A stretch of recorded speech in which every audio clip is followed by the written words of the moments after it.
mingi logiseb. Miks mul logiseb?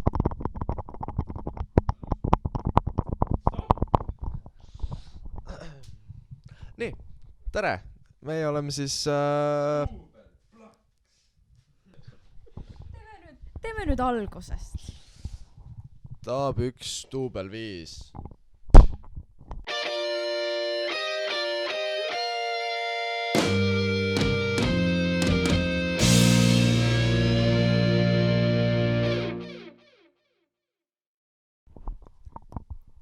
Tere tulemast Pelgulinna gümnaasiumi esimesse podcasti episoodi. Mina olen Elis Künnapuu. Ja mina olen Silver Lavits. Elis, tahad sa sellest natukene lähemalt rääkida? Jaa, seda ma olengi oodanud.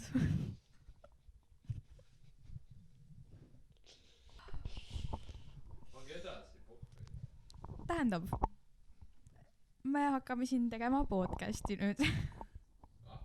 Ja see podcast peamiselt räägib meie koolist praegu ja enne ja tegelikult natuke tulevikust ka. Mina olen käinud siin koolis juba väga kaua. Silver on käinud siin koolis natukene vähem. Ehk siis 10 aastat. Ja mina olen käinud 11 aastat ja kindlasti tuleb ka 12. Loodetavasti. Fun fact, mul on olnud umbes täpselt 7 klassijuhatajat. Mul on 2. 9. Oota, klassini ma oli loen 1 üle. klassijuhataja. Reet, Perova, Merle, Elbe, keegi oli veel. No Reio ka. Oota. Ei, no Elbe oli. Oota, ma hakkan tagurpidi. Reio, Elbe, Merle, Kadrian, Perova ja Reet 6. Okei, sorry, 6. Fun fact. Mina olen selle lennuõpilane, kellel ei olnud mitte ühtegi eksamit. Ehk siis sa ei ole üldse 12. klassi eksamiks valmis. Ma oleks tegelikult tahtnud täiega eksamit teha. Ma oleks võtnud bioloogia eksami, ma oleks teinud selle 100% ära ja kõik oleks jumala tore olnud, aga ma ei saanudki teha eksamit. Üks fun fact veel. Minu lennust tuli Pelgulinna gümnaasiumisse juurde D-klass. Ennem ei olnud. Ennem oli kogu aeg ainult C-ni olnud. Mis suunad teil siis on? Mis asja? Ei, nagu esimeses klassis tuli juurde. Ja. Veel fun fact. Ma sain koolikatsetel makspunktid ja mingi direktor või Tiina Teit isiklikult helistas mu isale, nagu, et kas teie laps ikka tuleb meie kooli, palun. Ja Jüri oli ka täiesti vaimustusest. Ma tegin selle kunstikatset, tegin nii hästi ära, et ta lihtsalt mingi hakkas nutma. Aga kuidagi moodi ikkagi oli 10. klassis probleeme ja peaaegu ei läbinud seda. No sellega siin natukene teised asja ajamised. Tähendab see distantsõppe ja siis seal natukene veel igasugu värgid ja siis... Tekib väike küsimus, et tegid sa selle katse ikka ise? Mis asja esimese klassi katsed? Esimese. Ma mõtlesin, sa räägid gümnaasiumist. Ei, see gümnaasiumisse mind võeti ise sisse. Ma läksin sinna vestlusele Kruusele. Tšau Elis, kuidas läheb? Ma nagu, nice. Kas minu lend oli esimene lend, kellel oli reaalselt nagu sisseastumiskatsed Pelgulinnas? Ma pidin seal mingi praktiline ülesanne, mingi täiesti jumalast suvaline ülesanne. See pidi midagi mähkima lihtsalt, mingi reaalselt mähkisin midagi kokku sinna ja sain mingid makspunktid ka vist või? No, meil oli see aasta ühele kohale kandideeris vist 4 inimest.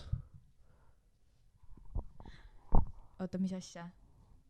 Pragma suunda 4 inimest või? Terve 10 peale.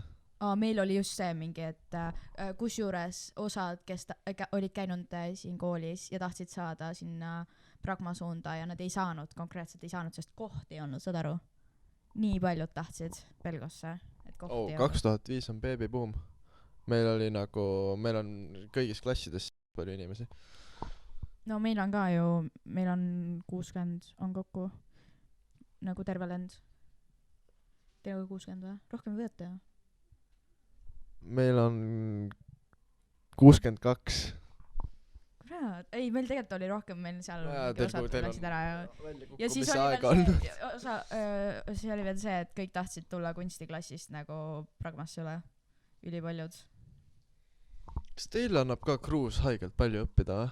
Meil ei ole Kruus mitte midagi õppida andnud, sest vend lihtsalt sõitis Jaa, ära. te olete kunst. Ei ole. Pragma. See esimese ja gümnaasiumiklassi teema jääb mind nii segadusse. kurat, Aga reaalselt. miks siis gümnaasiumis kunst edasi ei läinud? Sellepärast, et mul ei ole sellega edasi midagi peale hakata, ma ei taha EKA-sse minna. Või nagu Jaa, ma aga võiks kunst minna, aga on nagu ka elus vajalik. vaata selle kunstiga on oskus. niimoodi, et nagu ma võin seda teha, aga ainult siis, kui ma nagu ise tahan, sest kui on see, noh lõpuks vaata, kui sind sunnitakse kunsti tegema, see lõputöö mul oli ka siuke, et see ei hakanud nagu üldse minema, sest mul ei olnud seda nagu, noh tavaliselt mul tuleb mingi visioon ja siis ma teen selle visiooni järgi, aga mul ei olnud absoluutselt mingit visiooni ja ma ei saanud tegema hakata ka sellepärast, et nagu ma ei teadnud, mida ma teen seal on ju, siis räigelt suruti, et tee, et sa pead tegema, vaata sa ei jõua valmis on ju, ja siis ma lihtsalt ei teinudki, ma nagu viimse hetkeni ei teinud. Ja siis ma hakkasin tegema ja ma tegin nagu ülikiiresti kõik valmis. Aga mida me siis siin tegema hakkame?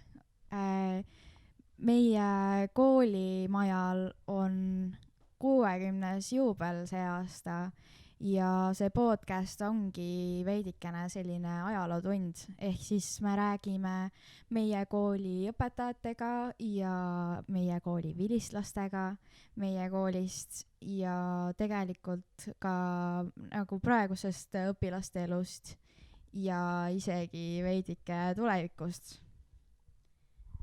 Issand jumal, sa tahad öelda, et Pelguni gümnaasium on sama vana kui mu kasuisa või?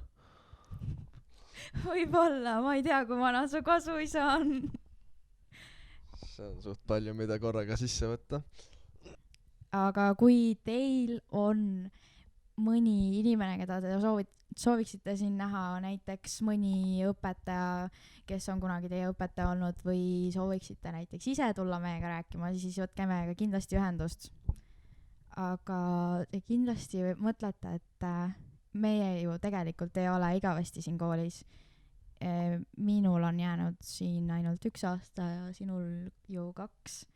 Et mis meist siis edasi saab või mis saab edasi sellest podcastist, siis tegelikult idee ongi selline, et kuna meil praegu ei ole siin koolis sellist jätkuvat saadet, mida kõik saaksid vaadata, siis see saade, meie podcast võiks jääda jätkuma läbi aegade, ehk siis kui meie lõpetame selle kooli, siis me anname selle podcasti tegu edasi järgmistele ja nemad võivad teha seda enda moodi ja nii edasi, et oleks näha, mis elu siin meie koolis toimub. No me kindlasti otsime ise ka inimesi, kes oleks nõus seda tegema ja siis kindlasti oleme ka nõus neid koolitama ja andma oma kogemust neile. Jah. Aga kui teil on küsimusi või mingeid soove, siis meie sotsiaalmeediakanalid on avatud ja lingid on all. Just nii. Nii et palun küsige ja kirjutage. Aga selleks korraks on kõik. Tupsu tada! Tupsu tada!